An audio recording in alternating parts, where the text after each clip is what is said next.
Hello and welcome.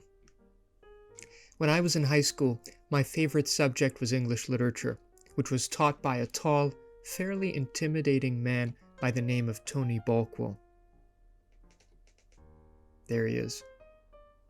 To train us for our international O-level exams, Mr. Balkwell would distribute poems printed on letter-sized paper, which we would proceed to read and analyze together. At first, the poem seemed impenetrable, impossible to understand, and my mind drew a blank. But then Mr. Balkwell would slowly and meticulously break down the poem, focusing on the implications of every sentence, every word, sometimes even every syllable in a word. I was so impressed by his ability to find meaning where I had seen none. It seemed he was always able to make something out of nothing.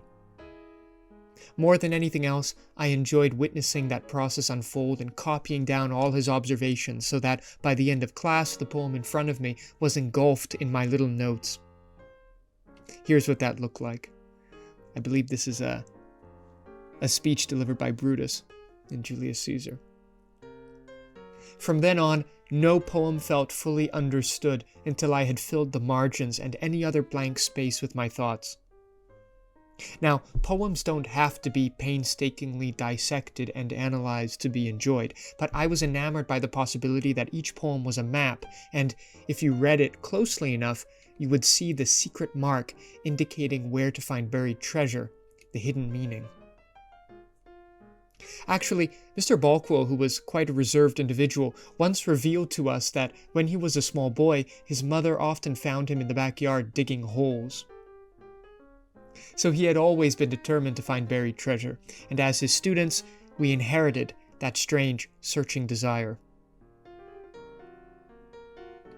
One day, instead of distributing a poem on a sheet of paper, Mr. Balkwell gave us each a copy of Shakespeare's Julius Caesar. It was the longest poem I'd ever seen. Mr. Balkwell, seemingly undeterred by its length, began analyzing it as he always did, sentence by sentence, line by line, word by word. I admired his patience, his unwavering dedication to explaining any unfamiliar vocabulary and investigating even the smallest detail. And he spoke the following words of encouragement. He said, "When you write about this play, you can focus on any idea you like. You can write about how Julius Caesar is actually a play about UFOs. As long as you provide compelling evidence, you can choose any idea you like." I grabbed my favorite shovel and began digging. Years later, I was still digging. I had discovered various treasures along the way, and the hole grew deeper and deeper with no sign of ending. When it came time to teach my own students about Shakespeare, I imitated my high school experience but in the digital realm. I gave my students presentations of Shakespeare's sonnets or excerpts from his plays accompanied by my explanatory, margin-filled notes. My objective was to present the students with a map to show them where, if they felt like doing so, to dig. Here's what some of those maps look like.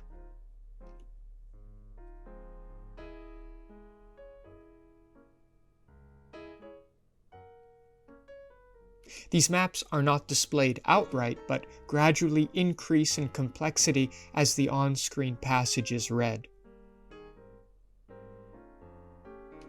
I decided to upload these maps to YouTube alongside videos of more straightforward analysis to help students and teachers beyond my classroom. So thank you for visiting, and I hope you'll find some use in my content. If you like what you see, you might consider subscribing and perhaps even supporting me on Patreon. There's a link to my Patreon below. I look forward to hearing your thoughts in the comment section, and happy Shakespearing.